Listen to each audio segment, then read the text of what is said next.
Hello, my friend. Today I will tell you another long-forgotten legend. Close your eyes and let the magic transport you to Middle-earth. Our journey begins. In the ancient hush before the shaping of the world, when the stars hung heavy over the sleeping earth and time moved like slow water beneath the sky, there was a silence that stretched from the peak of Tenaquidel to the farthest corners of the void. It was a silence not of peace, but of waiting, a breath held by the very bones of the world, as if Arda itself feared to stir. And in that silence, beneath the frozen north where starlight rarely touched and even the winds were hushed, there lay a fortress carved into the very marrow of the mountains. It was Utumno, black-walled and deathless, the first throne of Melkor, he who would become Morgoth, the master of shadows and father of lies. A bastion of cold and cruelty, it coiled deep into the earth like a wound that would never heal. Here, in that terrible darkness, things were made that ought never to be. The mountains echoed with the clang of iron, the screams of creation twisted to torment. Morgoth, once the mightiest of the Ainur, had taken to his service fire and fear and fury. In the bowels of Utumno he bred his legions, spirits wrapped in flame, beasts with eyes of red glass, creatures whose names were never spoken again. And above them all he set his captains, chief among them Gothmog, the first Balrog, who bore a crown of cinders and whose footsteps cracked the earth. But the world beyond was not forgotten. Far to the west, beyond the encircling sea, in the lands of Aman, the Valar, those guardians of Ea, watched with sorrow and mounting dread, for they had come into the world to shape and to bless, not to destroy. Yet destruction had taken root in its first shadow, and the light of the stars no longer reached all corners of the newborn earth, and so they gathered, not in haste but in purpose, upon the plains of Valinor, beneath the gaze of the two trees. There their voices rose, not in song but in solemn counsel, as if the very act of preparing for war against one of their own was a grief too great to be borne. Among them stood Manwe, lord of the breath of Arda, his eyes as blue and deep as the high air above the mountains, and beside him Varda, she who kindled the stars, her presence like moonlight on untouched snow. There was Ulmo, clad in robes of tide and storm, silent and watchful. Orome, the huntsman of the Valar, whose spear sang with the wind, and Yavanna, who weeps for every tree that falls. And there was Vana, ever youthful, her laughter once the herald of spring, now quiet as she watched her Maya prepare for the darkness. Elenwe was her name. Not a warrior, not a herald, but a keeper of things delicate and fading, of memories, of songs not yet sung, of light not yet kindled. Tall and slender as a white birch, she walked with the calm of moonrise over still water. The other Maiar spoke of her voice as one that lingered in dreams, her presence as that of a blooming flower in the midst of ruin. She was not sent to conquer, nor to destroy. Adolin's purpose was gentler, stranger. She was sent to remember. For war, the Valar knew, is not only fire and death, it is forgetting, and some things must be remembered, even in the dark. And so it was that when the hosts of the west rose, armored in starlight, banners aloft beneath the skies, they were not only swords and shields, but voices and songs. They marched with fire in their eyes and mourning in their hearts. Beneath banners that glimmered like the light of lost stars, they crossed the sea, not by ship but by will and power. For the wrath of the Valar does not sail, it walks. The host stretched as far as sight could carry. Vanyar, firstborn of the elves, shining with the light of a man upon their brows, the Noldor, proud and grim, bearing blades whose names were already stories, and the Maiar, lesser spirits of flame and song, now clad in armor wrought from the very substance of the heavens. At their heart, robed in silver and pale gold, walked Elenwe. No helm crowned her brow, no blade hung at her side. She carried instead a staff of ash wood, carved with the names of the stars in the language of the Ainur, and upon her shoulders flowed a mantle like falling snow.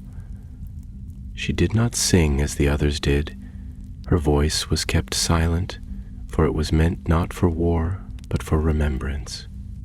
As they neared the dark lands, the light of the stars seemed to waver. The sky, once sharp with constellations, grew dim, as though a shroud had been drawn across the heavens. The earth grew harder beneath their feet, cracked and bitter with old sorrows. Trees stood dead, their branches like grasping hands, and rivers ran thick with ash. Then came the wind. It came howling from the north, cold and sharp as knives, bearing the taste of iron and fire. The banners of the Valar bent beneath its force, and the elves grew silent. The land itself seemed to cry out in warning. They had reached the shadow of Utumno. It was not a place, Elenwe thought, but a wound in the world, a hole torn in the weave of Arda, through which light itself had bled and fled. The fortress did not rise above the earth, but sank into it, as if the darkness wished to devour itself. Great gates of black stone loomed, silent and shut, and before them stretched plains of broken glass and frozen bone. There they camped, and there they waited. The siege would begin at dawn, though in that place, dawn was but a memory, a word without meaning. Time, like all things, bent around Utumno. Days passed like smoke, nights lasted for lifetimes, but the hosts endured, and Elenwe walked among them. She passed through the camps silent and gentle, her touch a balm to those who could not sleep. She listened to their stories, the Noldor who remembered the light of the trees, the Vanyar who missed the scent of mountain air. She wrote their names upon her staff with her thoughts, carving them into memory with each step, and sometimes, when the silence grew too deep, she sang. Not words of battle, but lullabies from before the world was made.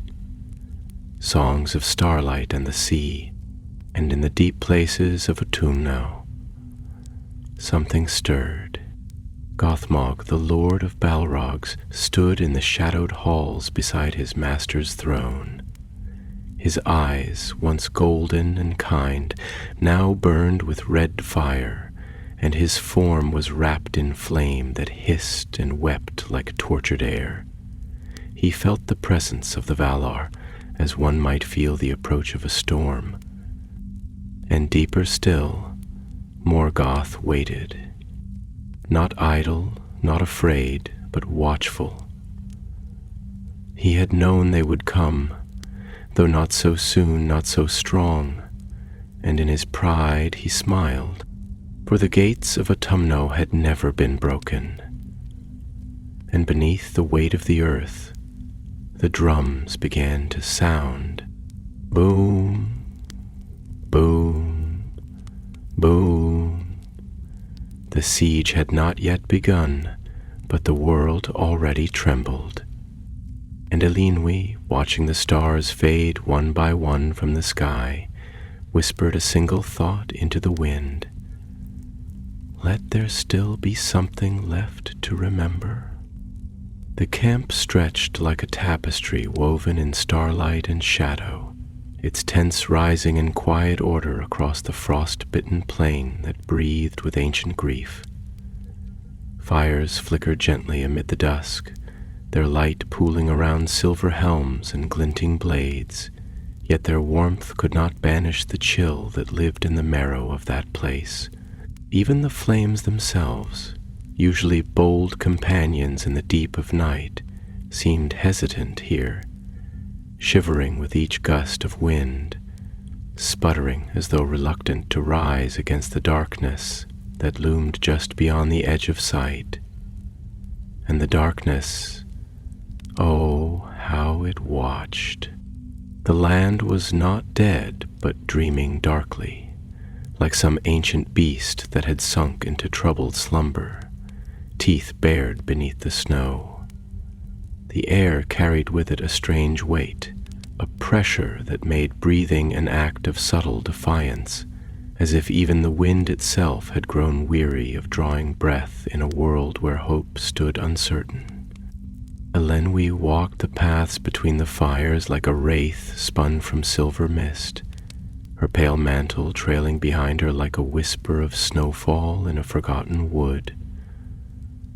The earth beneath her steps did not crunch or crack, but seemed to hold its breath, as if the land knew her tread and grieved at its necessity. Her face, framed by hair like moonlight draped across silk, bore no expression of fear, and yet her eyes, deep wells of starlit sorrow, betrayed the truth that she was not untouched by dread, only tempered by the knowledge of deeper grief. She paused at the edge of one circle of fire, where a company of Vanyar rested with their spears planted in the earth, like saplings reaching for lost constellations. One among them, a young captain whose name was Lyrian, sat with his helm in his lap, polishing its golden surface, though his eyes did not see the work. His gaze was fixed on the sky, where the stars were vanishing one by one behind a slowly advancing veil of cloud, as though the heavens themselves were turning their faces away from what was to come. Elenwi lowered herself beside him without a word. The silence between them stretched long and soft, like the pause before a snowfall. Then, in a voice quiet but clear, Lyrian spoke. "I once thought the stars eternal," he murmured, the polished cloth falling still in his hands. "I believed that their light, distant though it is, would never yield to shadow.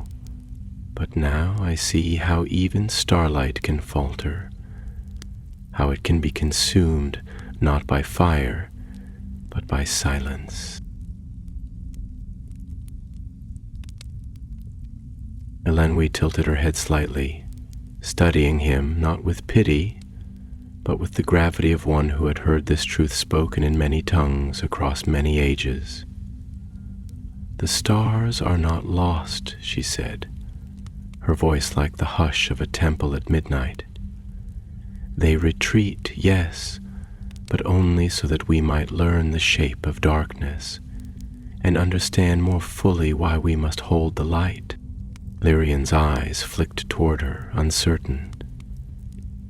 "And what if the darkness teaches us only of fear?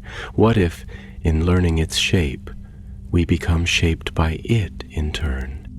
He turned the helm in his hands, as if searching for some reflection within its curve, some vision of the self he feared might be lost. "What if the light we carry is not enough?" Elenwi did not answer at once. Her gaze drifted to the horizon, where Utumno's shadows stretched long and cold, drinking the warmth from the world. "Then we walk into the dark," she said finally, "not because we are sure of victory, but because not to walk would be to forsake the very thing we are made of. Light is not certainty, Lyrian. It is the choice to be kind in a cruel place. It is the voice that sings when silence demands surrender. It is the hand that reaches even when it knows it may be burned. Lyrian's hands clenched gently around the rim of his helm. "You speak of mercy," he said, and the word caught in his throat like a thorn. "Do you believe mercy has a place here where we go?" Elenwe turned back to him, and her expression was not soft but fiercely compassionate, like the sun rising after a long night. "Mercy is not weakness," she said. "It is the strength to see the soul behind the sword. Even in Utumno, in the deepest pit of Morgoth's madness, there are those who once sang beside us in the music. They have forgotten, but that does not mean they are beyond remembering." The fire between them flared, casting tall shadows that danced like lost spirits. Around them, others listened, silently drawn into the quiet depth of their exchange. The night seemed to lean closer, attentive. Larion looked again to the sky, but now his gaze was not filled with sorrow. It was searching, questioning. "Do you truly believe Morgoth himself remembers the music?" Elenwe closed her eyes, and when she opened them again, they gleamed with ancient mourning. "He remembers," she said, "but he hates what he remembers. He hides from it, lashes out at it, because it wounds him more deeply than any blade ever could. For even Morgoth, who was once Melkor, cannot entirely silence the harmony he was born from. That is the nature of evil. It does not create, it corrupts, and even corruption mourns the loss of what it once was." Lirian's voice trembled, though he did not know why. "Then, is this war not just to defeat him, but to mourn him as well?"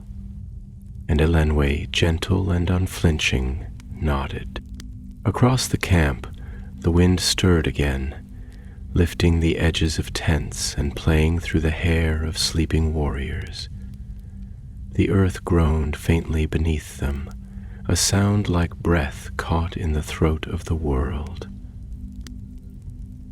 From the distant peaks where Utumno lay buried came a rumble, not of war, not yet, but of awareness. They were seen. Elenwe rose, and Lirian stood with her. The fire crackled softly between them, casting halos of light that flickered like memories barely held. As she walked onward through the stillness, others stepped aside, not in deference but in quiet reverence, as though they too felt the tremor in the air, the gathering of fate around her slender form. She passed by a stream that had once been a river, now reduced to a slow trickle beneath a crust of frost.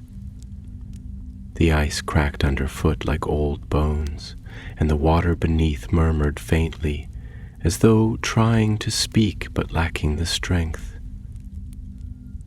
Elenwe paused, crouching to touch the edge of the flow. Cold leapt up her fingers, but she did not pull away.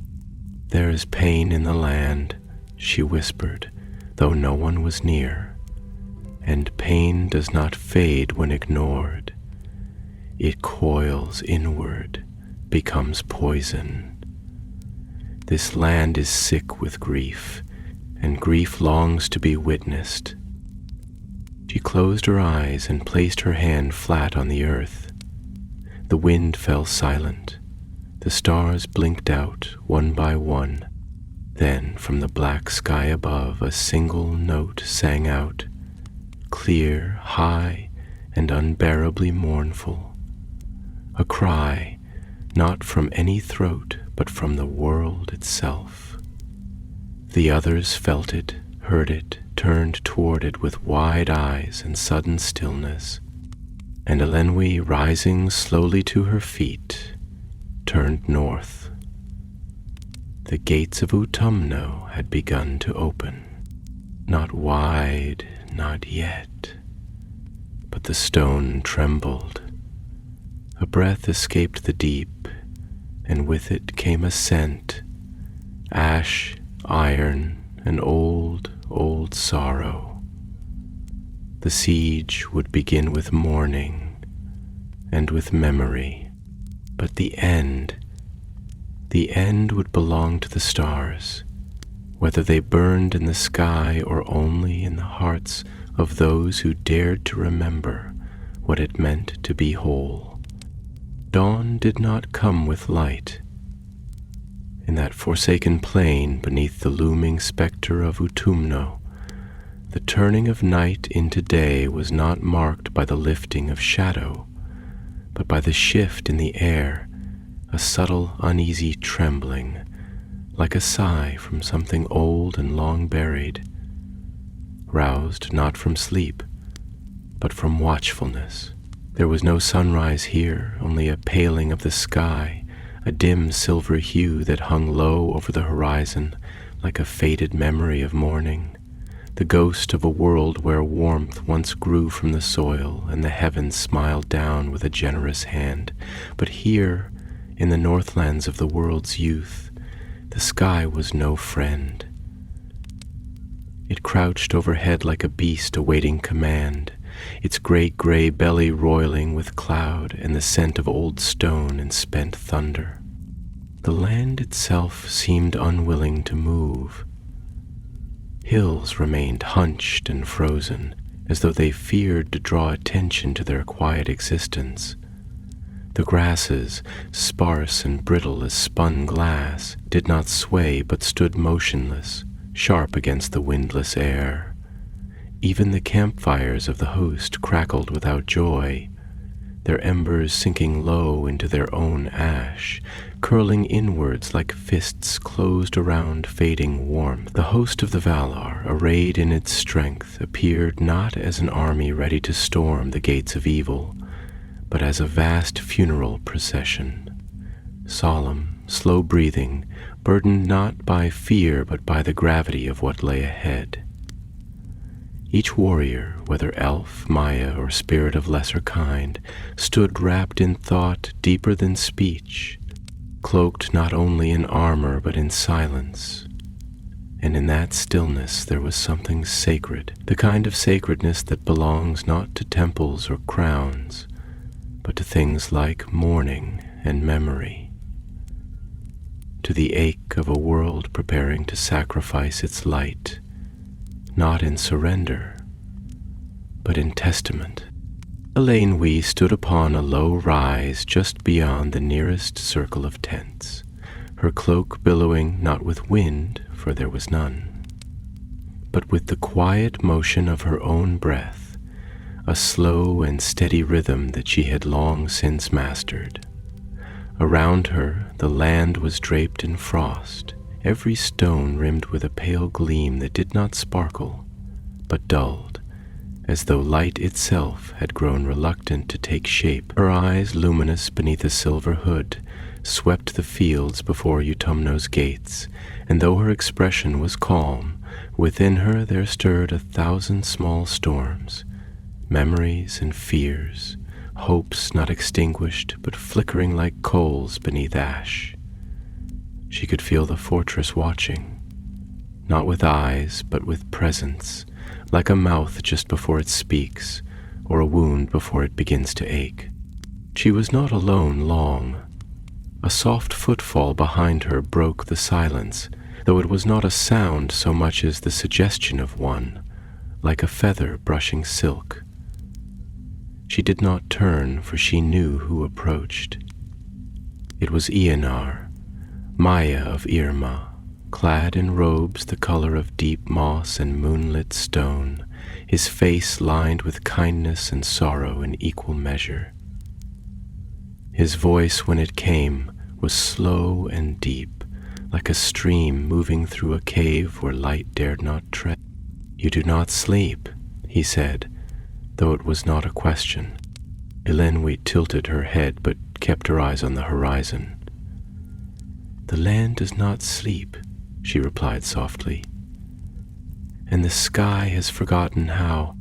Eonar stepped beside her, his gaze following hers toward the jagged line where earth met fortress wall. Utumno was not a citadel built of logic or symmetry. It was not the proud, inspired beauty of the elves, nor the solid dignity of dwarven craft. It was a wound torn open and left to fester, a place that seemed to bleed shadow even in stillness. Its towers were not towers but claws, grasping at the low sky. Its gates were not doors but mouths, frozen mid-snarl. And though the siege had not yet begun, the silence it projected was not passive. It was a silence that challenged, that dared the world to speak first. "It will not be a swift war," Eonar murmured. "Not even for us." "No war worth fighting ever is," Elenwe replied. "And this is more than war. It is reckoning, not just for Melkor, but for all of us." Gianar's brow furrowed faintly. "Do you believe we share in his guilt?" She turned to him then, her eyes reflecting not accusation, but the ache of long thought. "Not guilt, but responsibility. We were all born of the same song, Eonar. Even Melkor. He is not an intruder in the music. He is a note turned wrong, a harmony twisted by pride. But if the song falters, does not every voice have some part to play in restoring its tune?" Eonar was quiet, and the air between them felt thick, not with argument, but with the heaviness of truth half understood. He looked down, his hand brushing the frost-laced grass at his feet. "And if the note cannot be corrected?" "Then," she said, her voice distant as if speaking to the stars, "we sing around it, not to erase it, but to contain it. Even dissonance has its place, though it is rarely gentle." There was a pause, filled with nothing but the sound of their breath in the cold. Then Eonar spoke again, more softly. "You will go to the front?" She nodded. "When the time comes, but not with sword nor shield. My place is not to fight, but to remember what we fight for." He glanced at her, troubled. "And if what we fight for is lost in the fighting?" Her smile, when it came, was sad, but resolute. "Then I will carry it, even if it is only in word, in song, in memory. That is what it means, to be witness." Eonar said no more.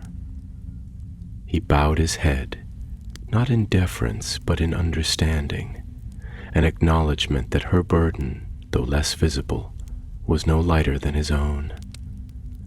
And then he left her, as the first true sound from Utumno drifted across the field like smoke on still air. It was not a horn nor a cry, but a groan, deep, tremulous, like mountains grinding against one another beneath the earth. It vibrated in the bones, not the ears, and the land shivered as if the echo of it reached back through time to the hour when Arda was first born from thought and light and flame. Warriors rose from their rest, eyes turning northward, fires guttered as if cowed by the sound, and somewhere in the heart of the host an ancient harp string snapped from tension. Elenwe stood unmoving, but within her, her heart whispered a name she had not spoken aloud for long years. Gothmog. Once he had walked the golden gardens of Lorien beside her, silent and sharp-eyed, always asking questions that tangled like roots beneath the surface of the world. He had spoken in paradoxes, loved in riddles, believed in fire not as destruction but as cleansing. He had sung once, too, only once, but she remembered the tone of it, harsh and hollow, like wind through winter boughs. And when he fell, when he turned from song to shadow, it was not because he hated the light, but because he had grown to resent the pain of longing for it. Now he was fire made flesh, commander of Balrogs, lord of flame. But she remembered the Maya beneath the embered skin, and she wondered if he remembered her. The gates of Utumno were opening, and memory would soon walk into war. And then the gates of Utumno yawned wide, not with the sudden violence of shattering stone or the deafening roar of sundered metal, but with a sound that was far more dreadful in its restraint. A slow, yawning creak, like the groan of an ancient glacier shifting its weight after long centuries of stillness. It was the sound of something that had not moved in ages, not because it could not, but because it had chosen not to, until now. The black stone parted as if peeled back by unseen hands, revealing nothing behind it but an abyss, a darkness so total it felt less like the absence of light, and more like the presence of something older, deeper, a thing that had never known illumination, had never desired it, and now uncoiled like smoke-made flesh into the shivering dawn.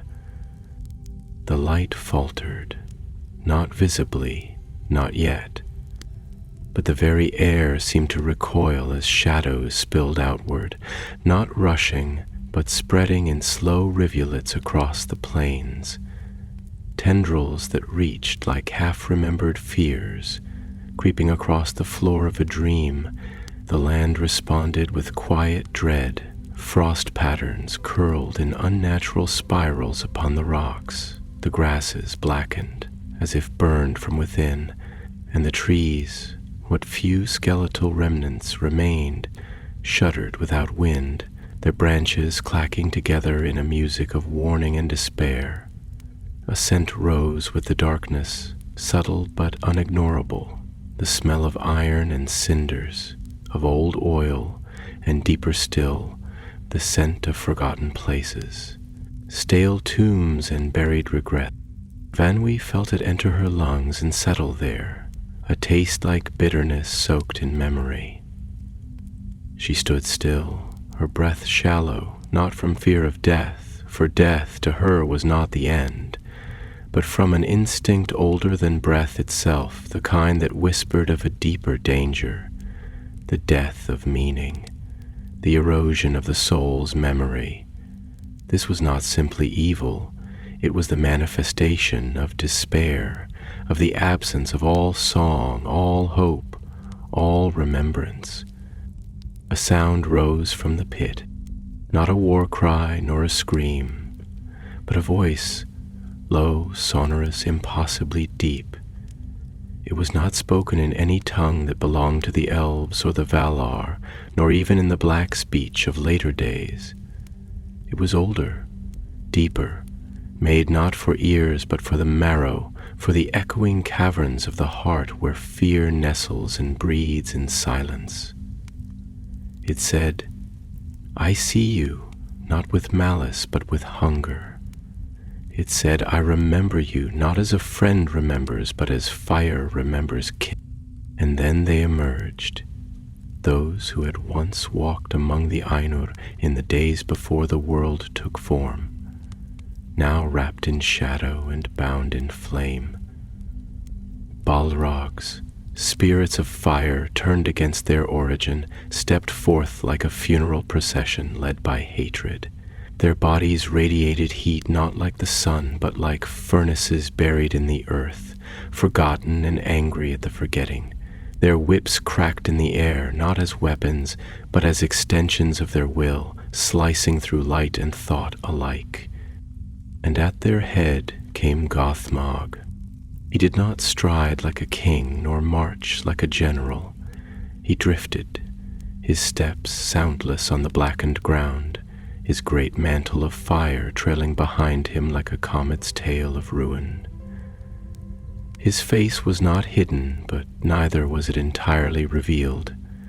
His eyes were pits of dull flame, not bright, but smoldering, like coals that had burned so long they no longer knew they had once been kindled by light. And his mouth was the most terrible of all, not because of its fangs or its snarl, but because it was calm, too calm, the calm of someone who had long since stopped believing in redemption and had learned instead to take comfort in ruin.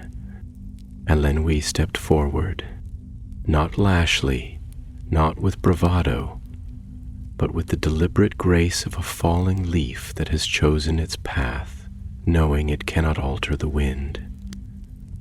The host of the Valar stirred behind her, not in protest but in silent respect, for they knew she did not go to fight.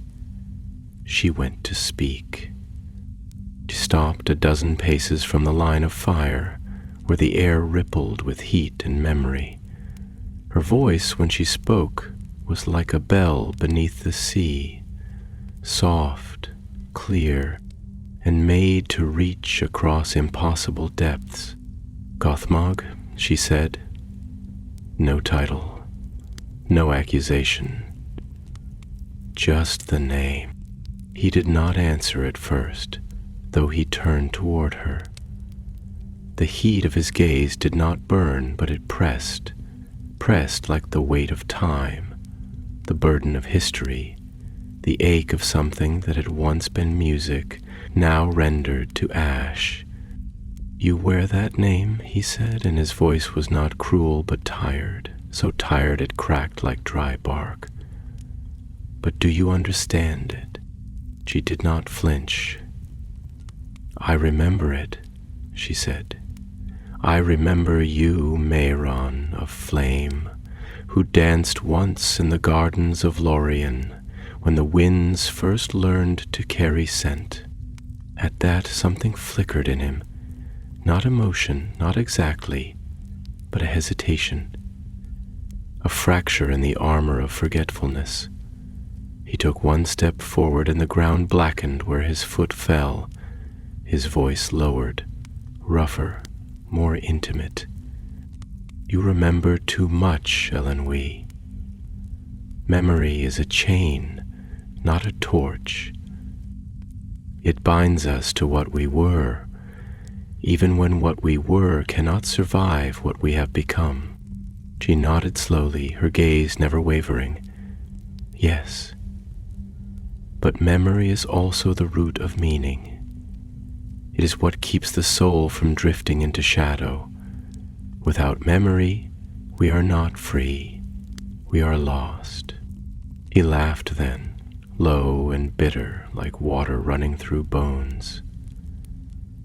"You speak of souls as if they still matter in this place, as if anything does. This is not Aman. This is not the place of trees and song. This is the broken edge of the world, Elenwy, and you have brought light into a place where light is hated. Why? What do you think you will change?" She stepped one pace closer, and the air between them hissed as ice met fire. "Not change," she said softly, "but remind." And here her voice took on a new tone, deeper, sadder, imbued with a grace that even Gothmog could not look away from. "You once sang. Do you remember that? Not for war, not for power, but for beauty. You sang to the stars, not to command them, but to listen. You walked not to conquer, but to understand. That being still exists, beneath the ruin, beneath the rage. You were not born to destroy Gothmog, you were born to create. And I see the part of you that remembers that. He was silent. Utumno loomed behind him, the pit of shadow yawning wider, and the Balrogs shifted uneasily, not at threat, but at uncertainty. And in that silence, Elenwe felt a tremor, not in the earth, but in him. A flicker of memory, sharp as pain. I remember the stars, he whispered. Just that, just those words, and then the fire surged.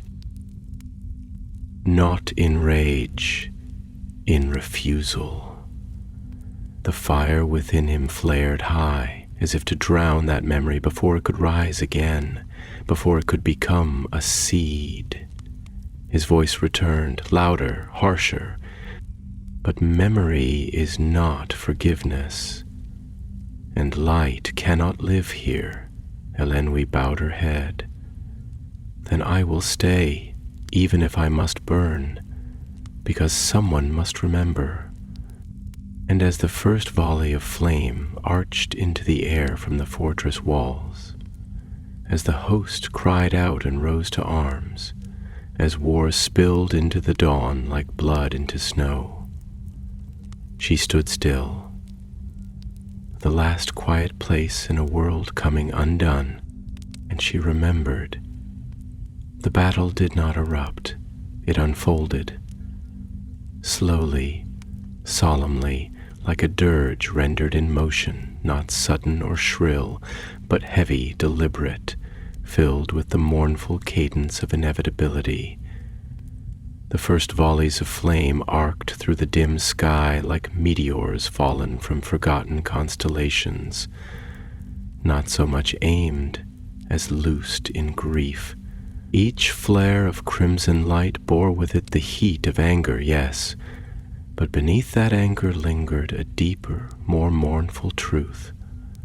This was not merely a war of conquest, nor even of justice.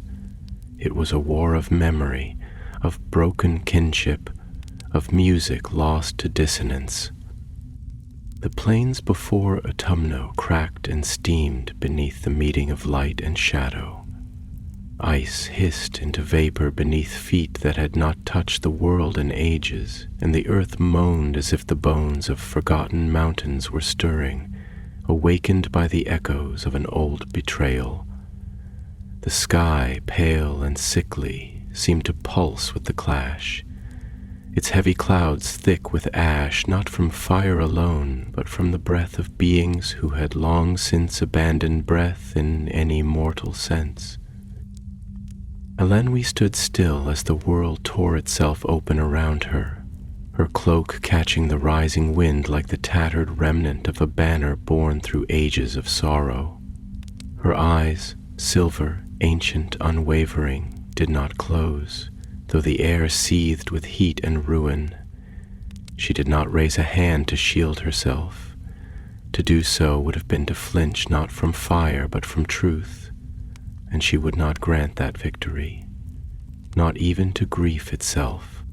Around her the host surged. The Vanyar, radiant even beneath the dim light, moved like a wave cresting the shore.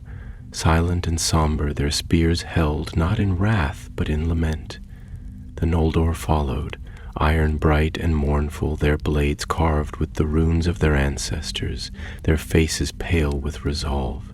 Even the Maiar moved, not as gods, but as shadows that remembered light, their steps burdened not with doubt, but with the weight of what must be done.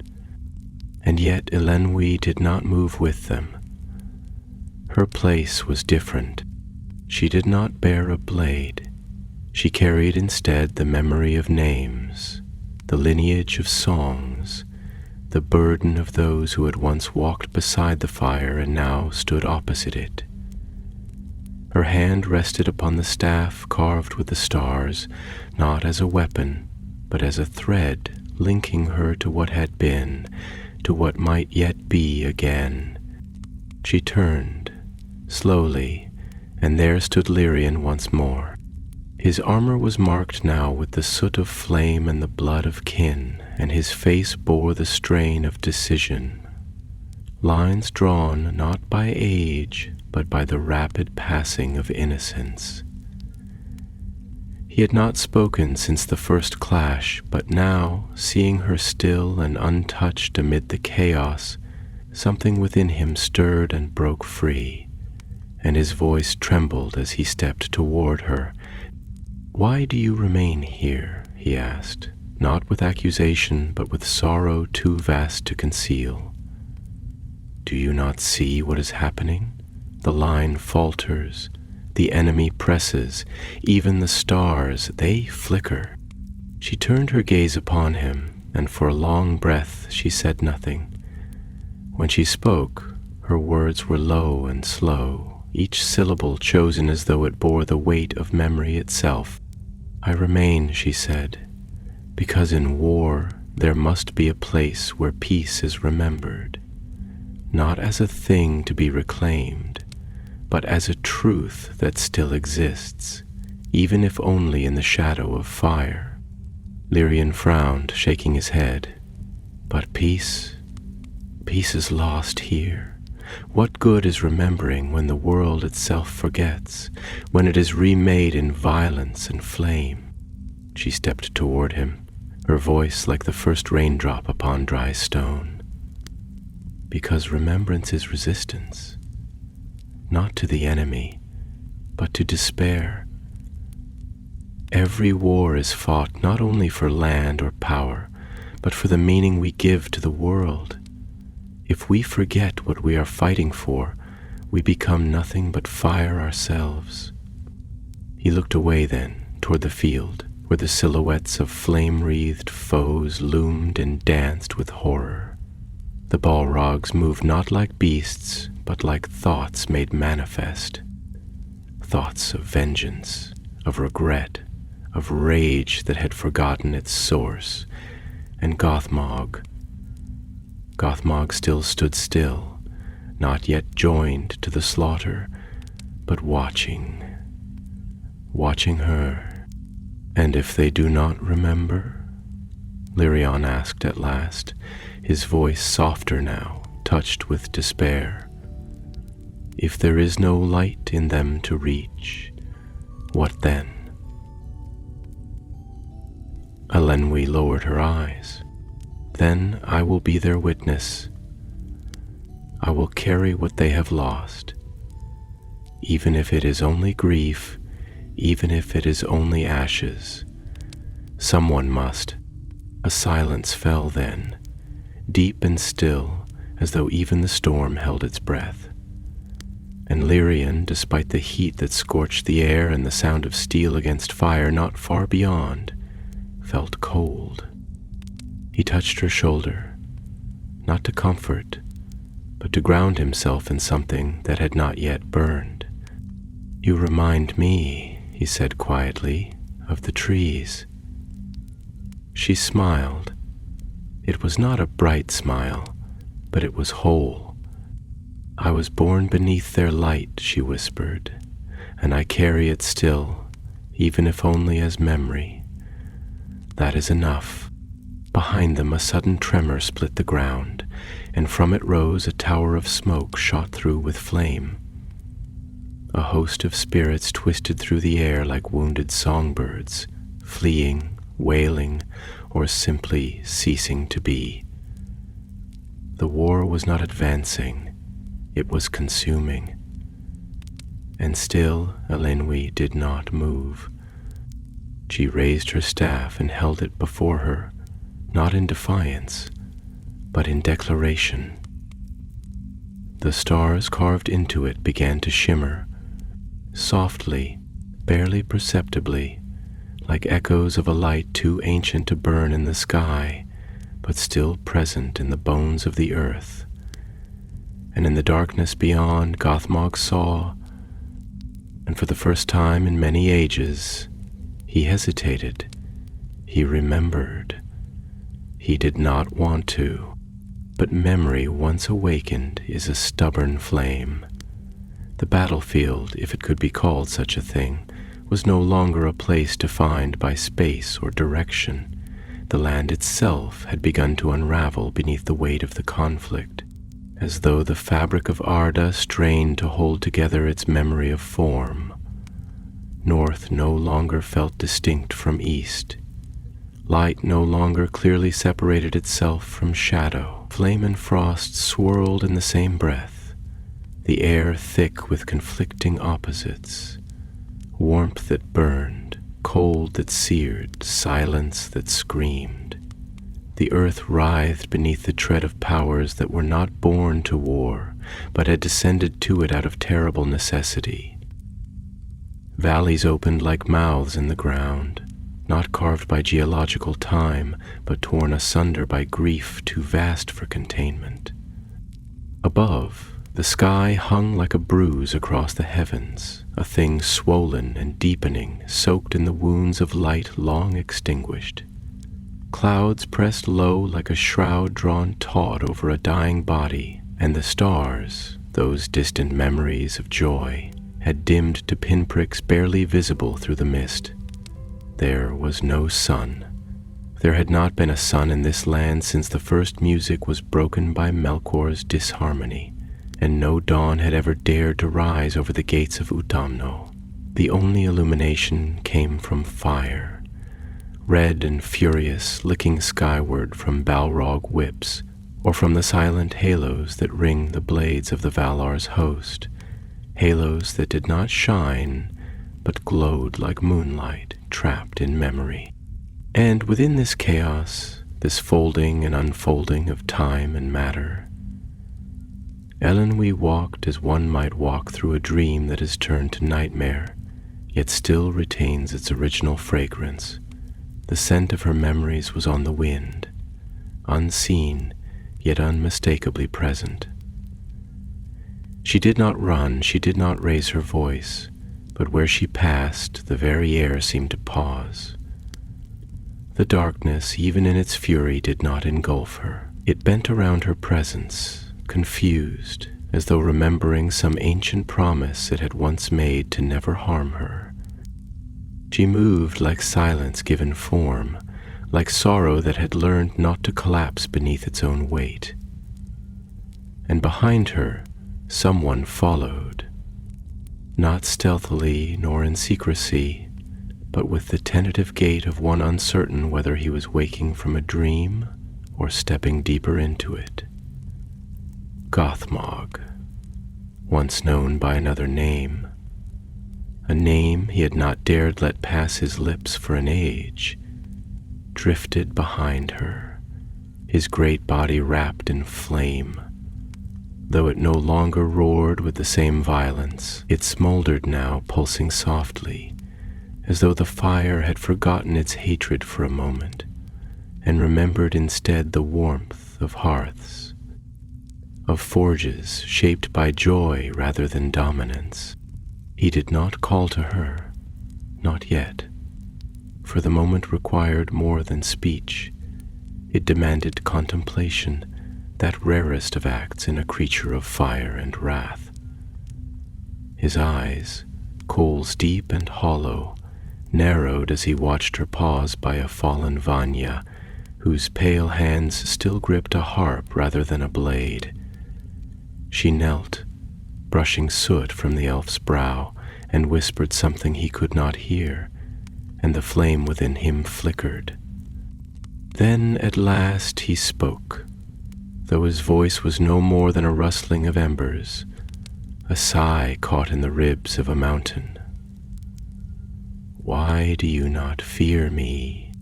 Her reply came after a long silence, and when it did, it was spoken not with boldness, but with a gentle clarity that cut through the ash like spring through snow. "Because I know what you were." He laughed then, but it was not the laugh of mockery. It was hollow, bewildered, like a man who finds himself alone in a hall once filled with laughter and cannot recall why the silence has settled so thickly. "What I was is no longer, The one you remember was devoured long ago in the furnace of his own failure. What remains is only fire. She stood and turned to face him fully. Her gaze was not reproachful nor pleading. It was steady and it was full.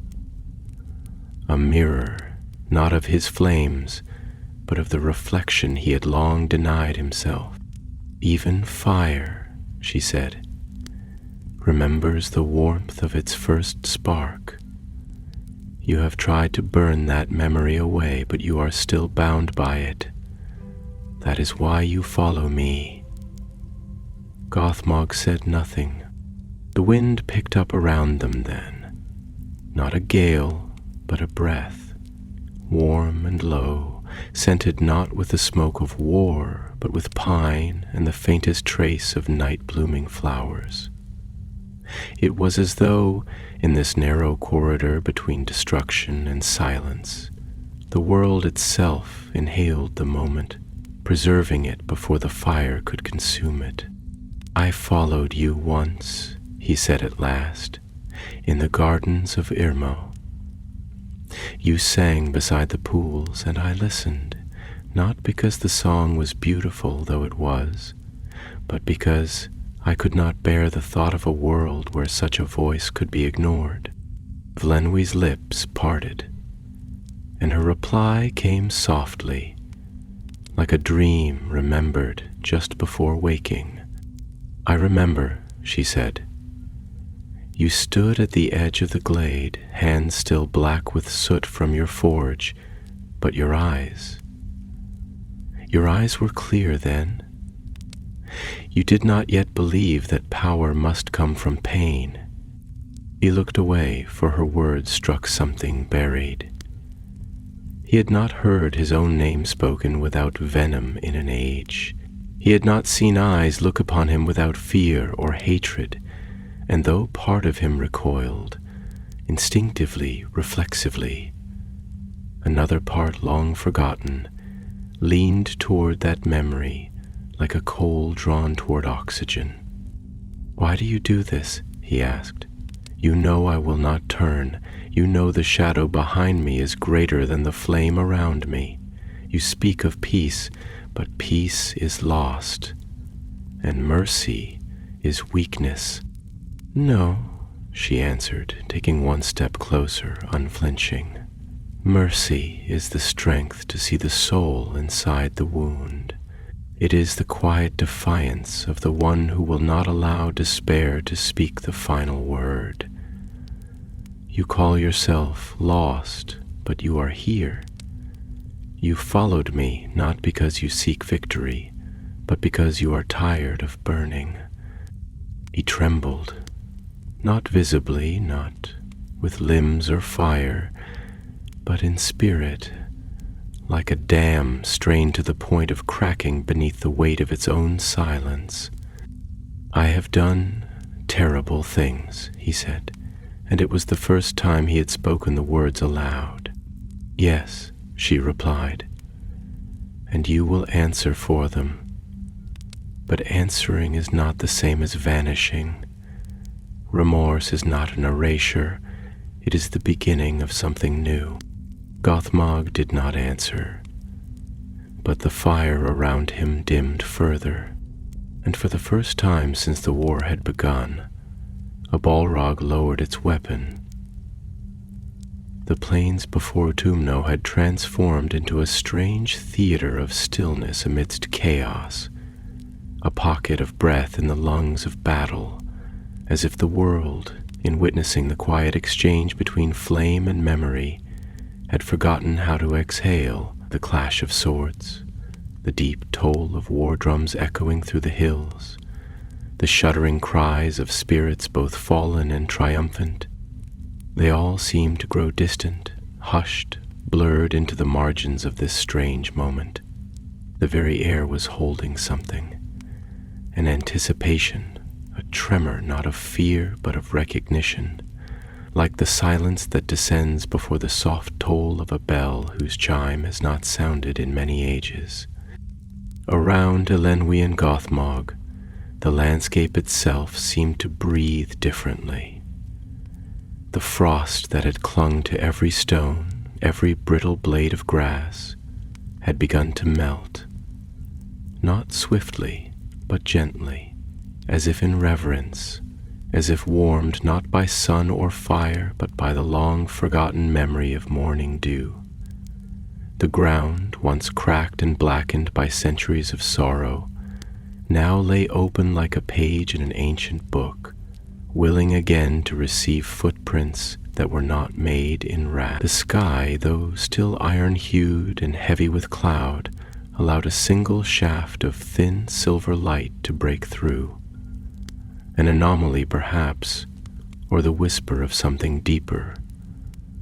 A light not of the heavens, but of healing, and within that light stood Elenwe.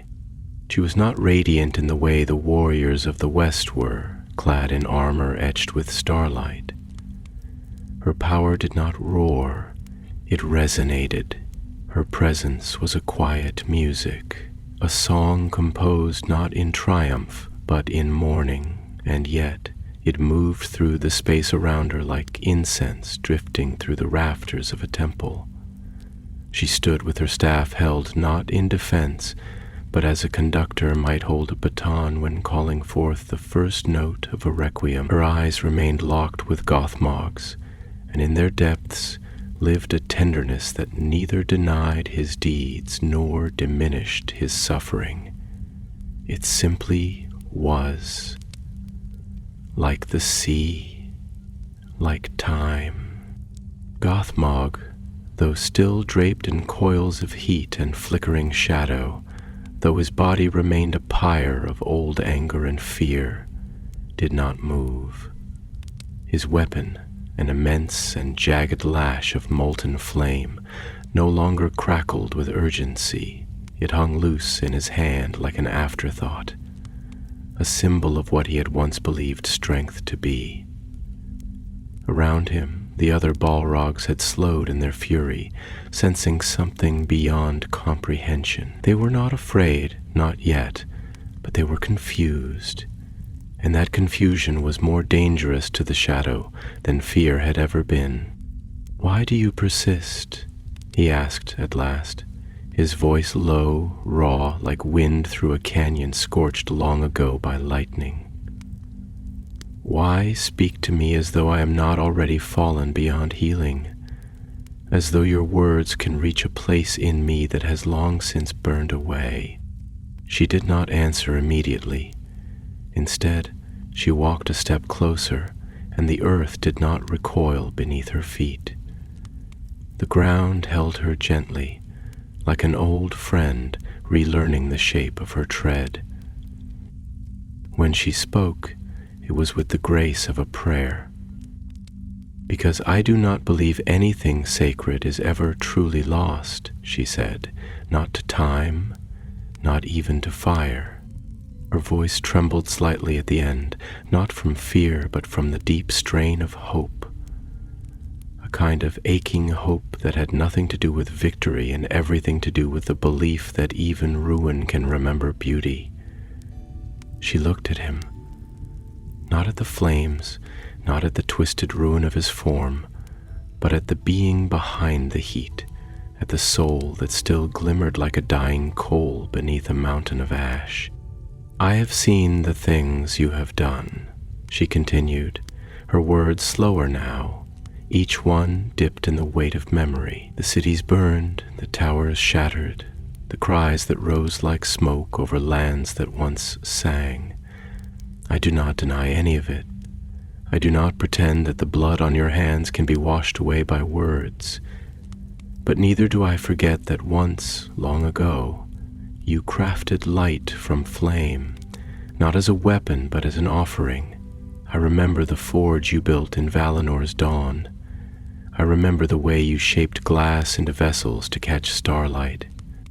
Gothmog flinched, not visibly, but in spirit, as though her words struck a fault line in his soul. "I shattered those things," he said bitterly, turning his gaze downward, as though afraid her eyes might reflect something in him he had tried for too long to bury. I betrayed the hands that gave me purpose. I turned creation into cruelty. Whatever I was is dust now, scattered in the fire I chose over mercy. Elenwi stepped yet closer, until they stood but a breath apart. The heat from his body swirled around her like a storm wind, but she did not falter. The air between them shimmered, not in violence, but in the tension between what is and what might still be. You chose fire, she said gently, because you believed that flame could erase your pain, but all fire truly does is reveal the shape of what it touches. It cannot destroy what you were, it can only hide it, for a time, but even the longest night cannot make the stars cease to exist, it can only veil them. He raised his head then, and in his eyes, still pits of slow-burning coals, there was something new. Not light, but longing, not surrender, but sorrow. A sorrow so deep, so ancient, it felt like the lament of a mountain for its own erosion. I am tired, he said, so tired, Elenwe, of war, of hate, of the endless gnawing inside me that tells me to consume, to destroy, to conquer, to be the shadow because the light hurts too much to look upon.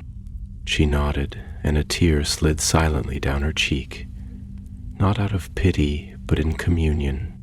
Then let it hurt, she whispered.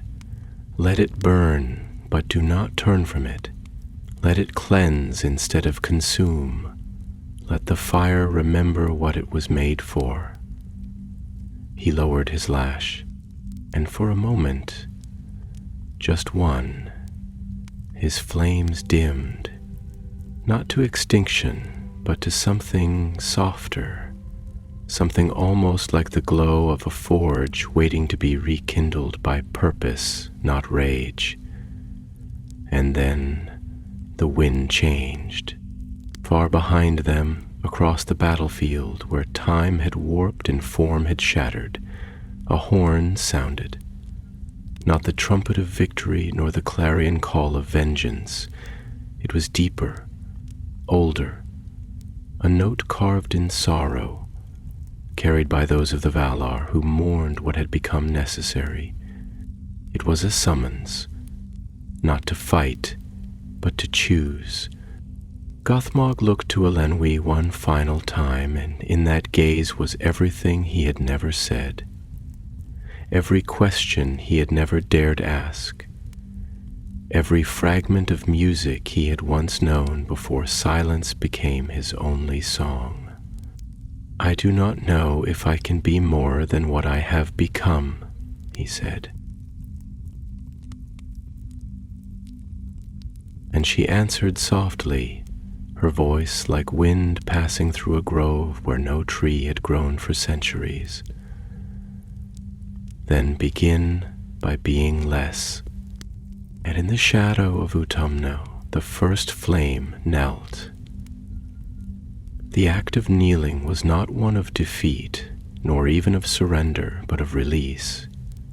The slow and aching unraveling of a tension held for so long that it had become indistinguishable from the very sinews of being. When Gothmog bowed his great head, when the flaming lash slackened from his grip and vanished into the cinders underfoot, it was not a warrior renouncing his weapon. It was a memory relinquishing its torment, a fire laying down its wrath to remember warmth.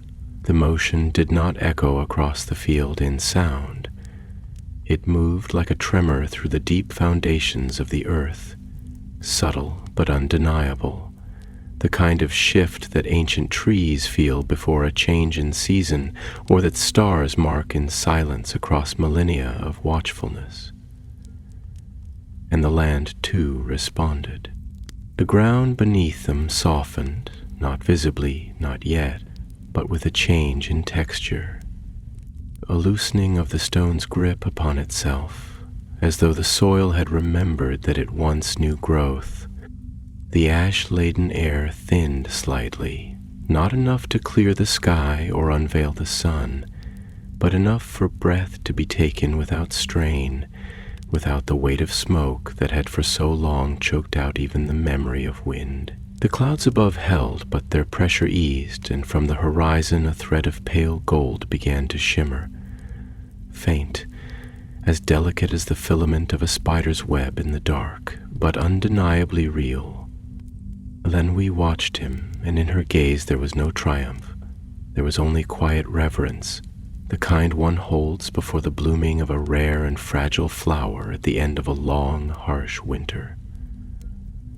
She did not speak, not yet, for some moments are too holy for interruption, and she understood, as one who had carried the weight of remembrance for ages, that the heart must learn to speak its own name again before it can listen to another.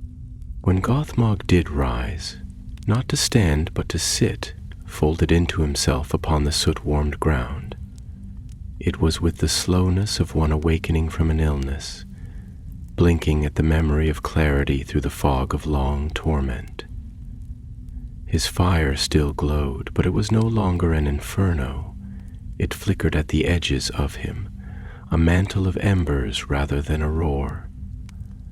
He seemed smaller, though no less mighty, like a volcano stilled after centuries of rage, its form unchanged but its purpose uncertain.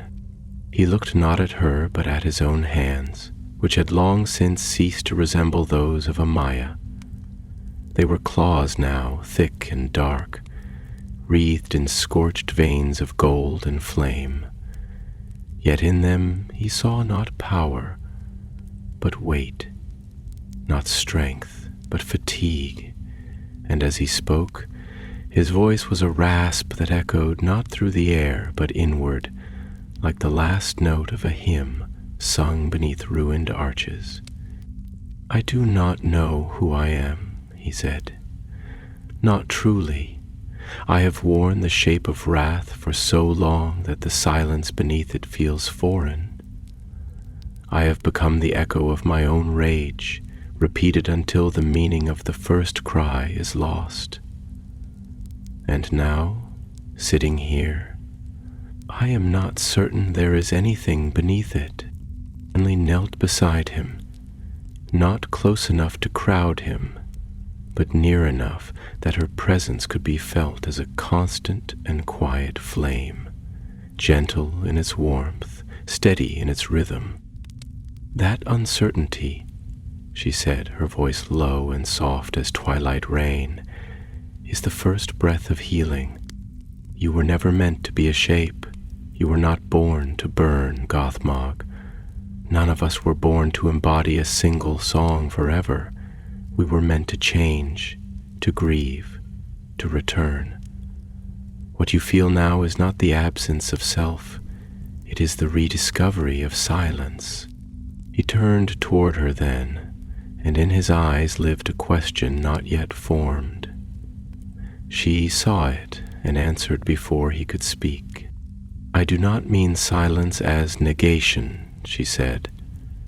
"I mean the kind of silence that comes before music begins again, the breath the singer takes, the hush before the first chord. You were never unmade, you were unheard, and now, perhaps, you may begin again." He closed his eyes. "I do not know how," he whispered. "I only know destruction. I have no voice left for song."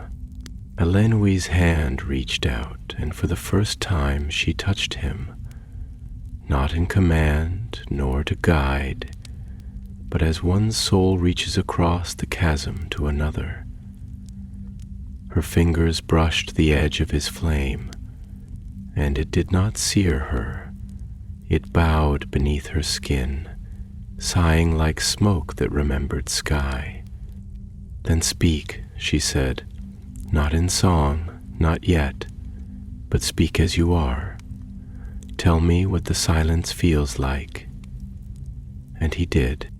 He spoke not as the Lord of Balrogs, not as the flame of wrath, but as a being lost and seeking the shape of his own soul.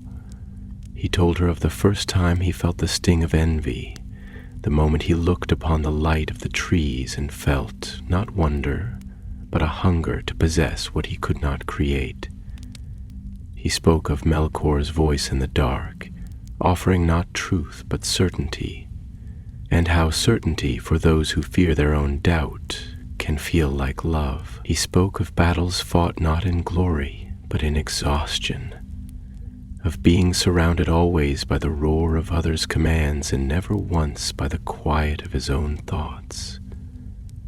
And he spoke of fire, not the noble flame of the forge, nor the guiding light of stars, but fire as affliction, fire as the only language left to a being who had forgotten how to cry. And Elenwe listened. She did not interrupt. She did not correct.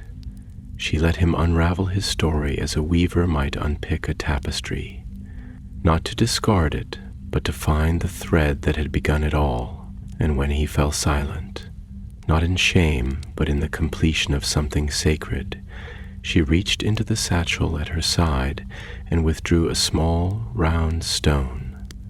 It was smooth, unmarked, pale as moonlight, but within it glowed the faintest green, like a seed waiting in the heart of winter for the memory of spring. "This is for you," she said, "not because you are forgiven, nor because you are redeemed, but because you have begun."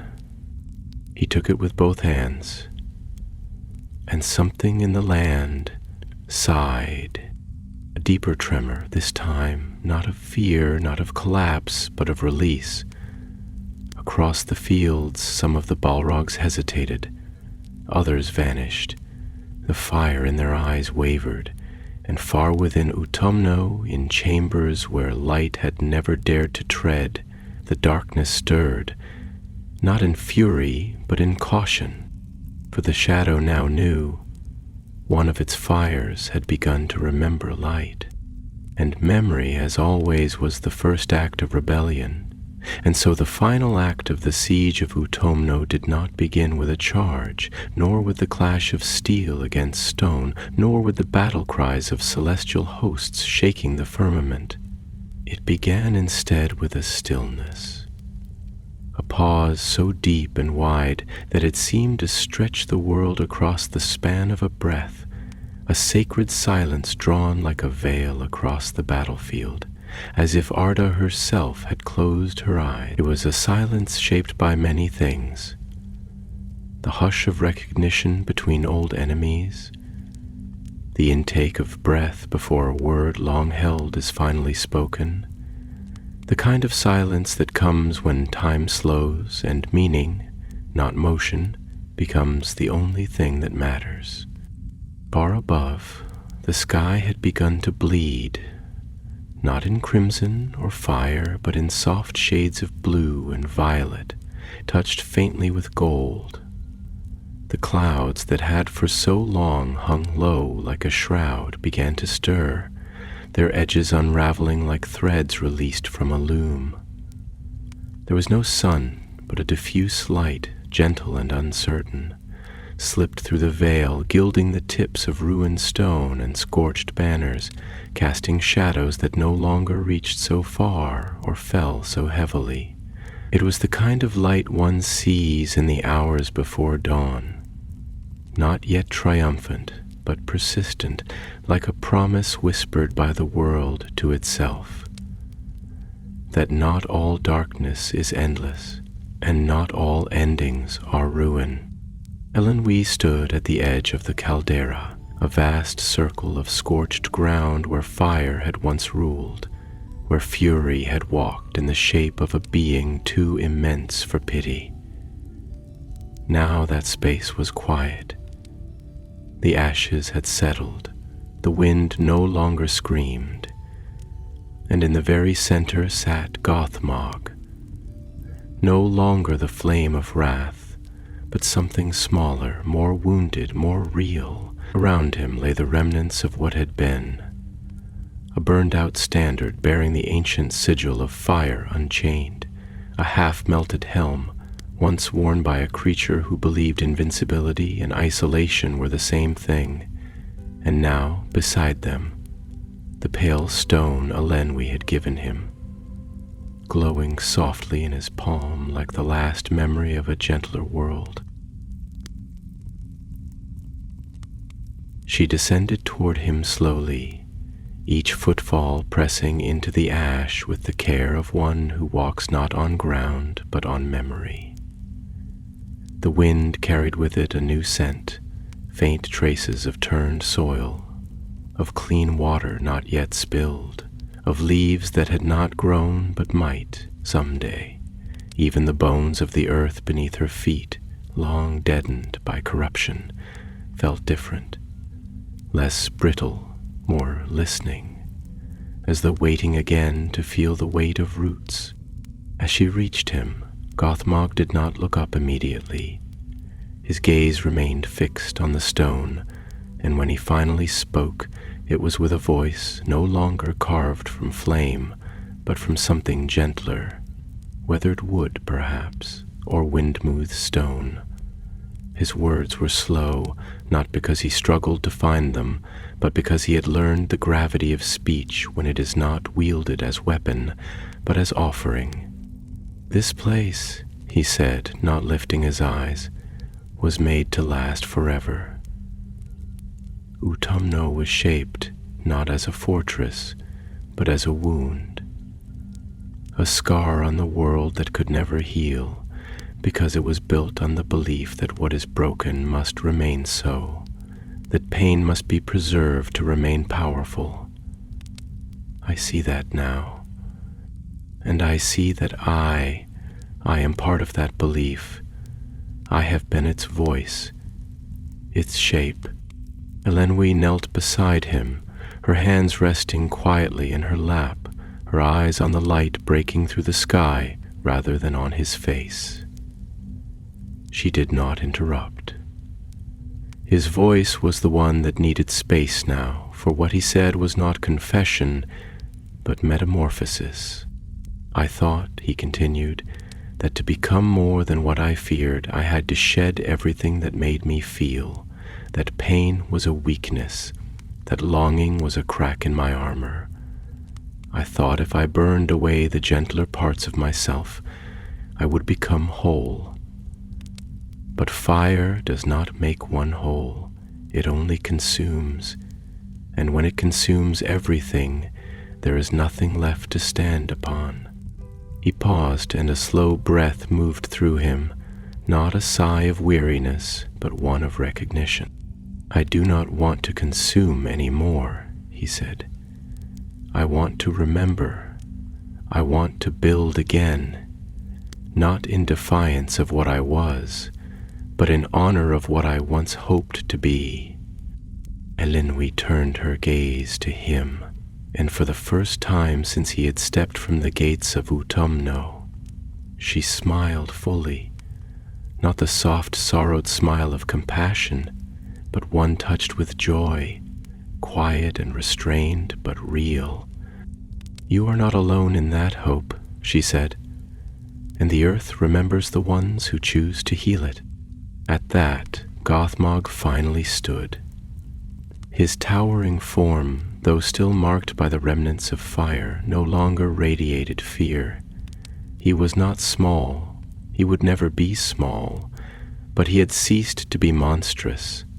The flame that lingered around him curled like the warmth of a hearth, no longer a conflagration, but a glow. He looked down into the pit of Utumno, into the yawning dark that had once been his temple, his fortress, his crucible, and he breathed out a single word, "No more," and the ground answered, not with earthquake or collapse, but with a low, sonorous sound, as though the very bones of the world sighed in relief. The gates of Utumno, which had stood open for ages untold, began to close, not with violence but with solemnity, like a book finally finding its end, its last page written with care. The stone shifted not with destruction but with dignity.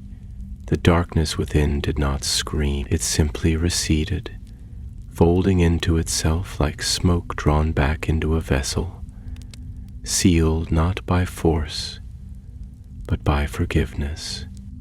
All across the battlefield a hush fell. The host of the Valar paused, weapons lowering as one by one their eyes turned toward the source of the shift. Even the remaining Balrogs, those who had yet to fall or flee, stood in uneasy silence. One among them, a being of blue-neck flame who had once borne a crown of jagged onyx, looked to Gothmog and felt for the first time the stirrings of a thought untainted by command. What if we were more than fire? Leanway and Gothmog turned together and began to walk, not away from the battlefield, not toward victory, but toward a place that had no name yet. A place that would be built not of ash, but of earth, not of fear, but of memory. And the sky opened just a little more. A shaft of gold fell across the land, striking the stone in Gothmog's hand. It flared briefly, a single brilliant green flash, and then the first flower bloomed where his foot fell, small, pale, new, but real. And in the hush that followed, in that first breath of a world learning to sing again, Elenwi whispered, "It begins."